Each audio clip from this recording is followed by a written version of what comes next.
Okay, this is our autonomous frog tank, and what this is designed to do is autonomously maintain temperature and humidity for a white tree frog that's going to live inside of it. The way that it works is that we have this main control board here, and what it does is it controls both a heat lamp on top of the tank that will turn on as needed to increase the temperature inside of the tank, like that. And there's also this mister pump here that runs to two misters inside of the tank that will also spray water as needed to increase the humidity. There are also two sensors in the back that constantly read temperature and humidity levels. And when this system determines that those levels are too low, it will turn on the heat lamp or the misters as needed to increase those temperatures or humidity readings. So here's the actual functionality of the system. We'll start off at it on like an off state to show you guys some of like how it initializes. Anyways, so I'm plugging the power and re-plugging it in. We can see that the reading values are all at 0 degrees. And now they've updated to the actual values. And this is just it initializing the I2C sensors. Something that you can notice is that the temperature and humidity are the same for the hot zone and cold zone. And that's because right now we only have one sensor working and it's routing both the values to those displays. We have an issue regarding the addressing of both I2C sensors being the same. We have a fix for it, so we'll do that soon. Here on the main screen, you can see a couple different things. So we have a clock, and you can select that to whatever like value you want. And it just helps, it's just something nice to like display. And then you see it's on the top. It updates, of course, like a normal clock. And then on the far right, we have kind of 4 different icons. We have a settings icon, and we have a heating and misting icon.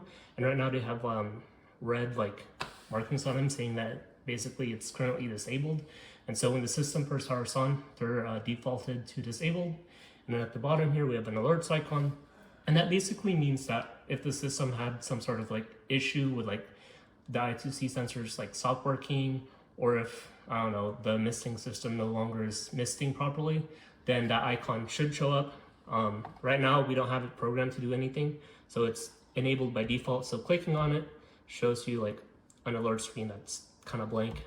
Anyways, so right now we'll enable the system by clicking the settings icon. And so basically all you have to do is toggle the heating and misting elements.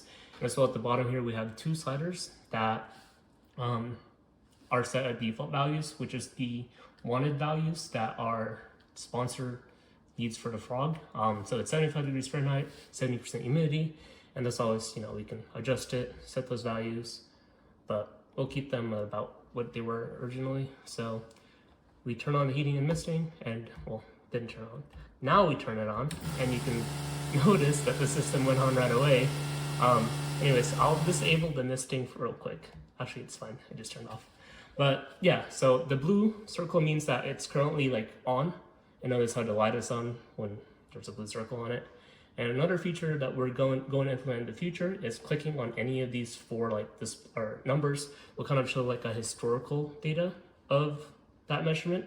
So let's say we click on temperature. The idea is you'll have 3 options to view like the different like historical data for it.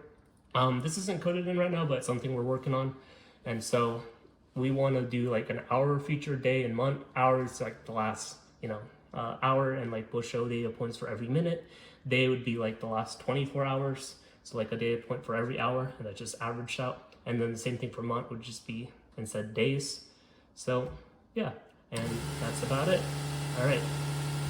Just a few disclaimers for the demonstration video. The light bulb that we currently have in the socket is just a standard light bulb. It'll turn on and off like a normal light, but in all reality, we should have our ceramic light bulb in. It just takes a lot longer to heat up and cool down, which isn't necessarily good for the sake of the demo.